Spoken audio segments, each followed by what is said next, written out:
Horror games, one of the most popular genres in media of all time, and a touchstone in Roblox's history. Yet, even though horror games have gotten so much better over the years on this platform, the love for its genre has for some reason fallen out of touch. So here I'll be taking a look at why Roblox's horror games have declined and how it may have happened. So be sure to like and sub, and enjoy the video. Before I can get to where we are now, I gotta start from the beginning. The years are 2006 through 2010. Roblox at the time was just in its infancy state, and games mostly consisted of running around, chatting, and straight up violence upon each other. In fact, for some time during 2006, multiplayer wasn't even a thing yet in user games, and the same goes for horror games. There were essentially no horror games to be found this early on in Roblox, and the closest thing we had to that was a game called Forest of Desolation, which was at best one with a spooky atmosphere rather than horror. But 2007 and 2008 would bring a lot more to the table, with games like Torture Chamber, The Undead Coming, Face Your Fears, The Haunted Hotel, and many others beginning to spring up and captivate its players. At the time, these horror games instilled absolute fear into the young community, and it was only amplified by the fact that most of these horror games would have some sort of creepypasta connected to it. For example, Torture Chamber warned users who played it that your account would be hacked if you played it, and news of this had quickly spread throughout the horror-loving side of the community. Still, the game itself wasn't exactly horror-like, as it consisted of you spawning in a box with scary images on it and giving your player a bunch of wipeouts, deaths at the time. That would all change though with the introduction of The Undead Coming, arguably the first horror game on the platform and wildly popular for the games during that time. What it was a players versus zombies game with a unsettling vibe to it, of course, and the game attracted many more players into the now building up horror genre on the platform. And just a year later, the first horror game with proper jump scares was born. Face Your Fears, The Haunted Hotel set the early bar on what a horror game on Roblox could really be. Exploration, scares, even Easter eggs put this game ahead of its time when it came to the horror genre and was the catalyst for the exploration horror games towards a goal on Roblox. During this time, there was also horror-themed cart rides and obby games appearing on the site, with some of them formulating styles still commonly seen today on the platform. In general, horror games proved themselves to the eyes of the public and quickly became one of the most popular and loved genres at the time.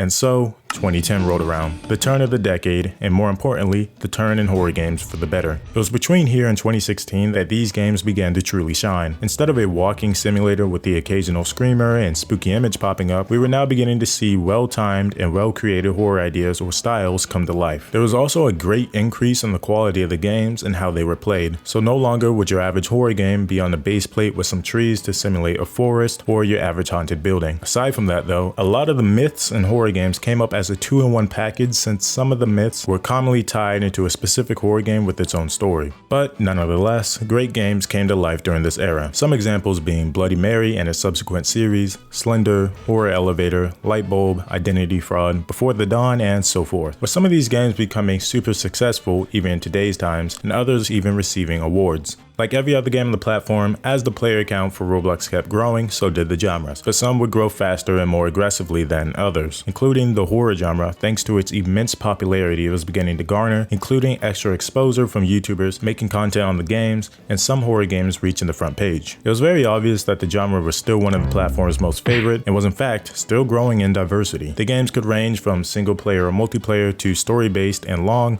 or gameplay-based and short even, with the latter being great for media consumption, as friends could play together to achieve a common goal, usually with intense gameplay, as death meant you were out of the game until its next round or similar, meaning horror games not only managed to become scary, but also fun at the same time, creating a perfect balance of enjoyment and fear for users to come back to. 2017 through 2019 is the point in time where I believe horror games had their last showings of diversity though, and you'll see why later on in the video. The horror genre on Roblox was still hanging on well, and even doing better than before while maintaining a good reputation. It was during these years that myths and some creepypastas began to explode in popularity within all of Roblox, pushing everyone's attention to the vast amounts of horror games. You may remember some of the rather popular ones like the Cult Family, and with these new myths also came new games. Camping, Isle, and some really popular ones, 3008 and Flee the Facility. It was at this time where story-based horror games like Camping were becoming really popular and started a snowball effect that would show later on. A game named The Mirror was also uploaded during this era, which took a different approach when it came to horror games, and was well received by the community as well. Most of the horror games up to this point were fairly original in creation, and were great forms of entertainment for all ages. And though horror games only get better from here on out, there is a noticeable shift that happens between here and now that suddenly made horror games fade into almost oblivion, and it started in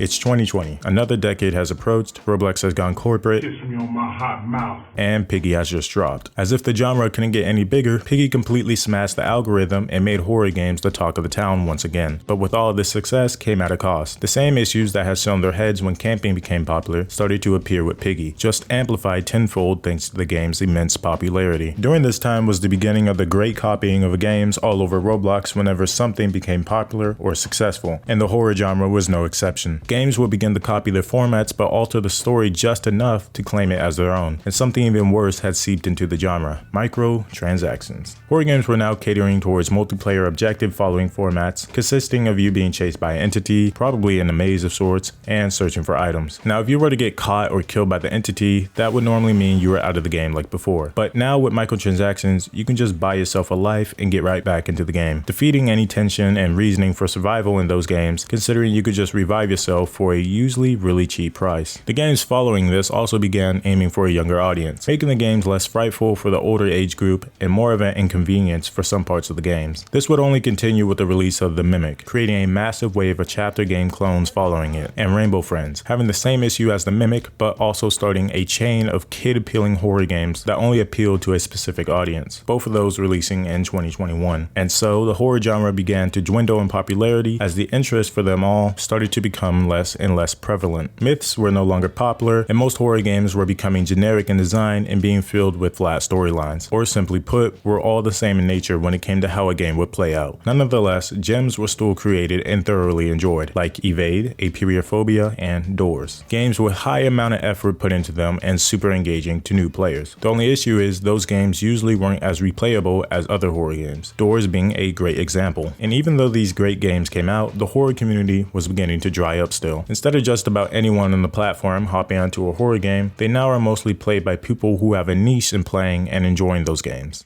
But why? You know how I said earlier diversity would be brought up again? The horror games on this site today all kind of feel the same. Apart from the obvious quality ones like Doors, 3008, and so on, after you play those select few and look towards the vast sea of the others, they all kind of just look the same in nature. It's either a chapter-based horror game that has some of the most cliche and unengaging aspects in the game, or the find an item to move on to the next part horror game. You were already spoiled on how it would go down essentially. The most recent and relevant similar horror games have been the ones that have the FNAF-like survival to them, where you have to survive until a specific time and try not to get caught by whatever entity. Seriously, if you check the horror games created around 2021 and after, they all have been entirely identical to one another, with the one standing out and being the most popular created at 2021 or before. Also, a lot of them are just straight up not scary whatsoever to an audience older than 15 anymore, unlike before. Because of the death of Roblox Myths as well, there hasn't been much outside talk to bring newer players into the horror genre to engage with the games to begin with, and with no source to bring in a new audience aside from YouTubers, and no diverse catalog to keep the players engaged and sticking around with the horror genre, you can sort of figure this one out. Like, some of the games will only update and add more chapters if it's doing well. The genre has become bland and soulless, and until some developers decide when they make a horror game they'll try for something new and unique, there isn't much else we can do until then. But maybe there's more to it and I'm just not seeing it right now. That's all I really have to say for this topic though. Thank you all for watching. Be sure to like and subscribe, and if I missed anything that you think I should have put in this video, or you liked or disliked the video, tell me why in the comments so I can better my content.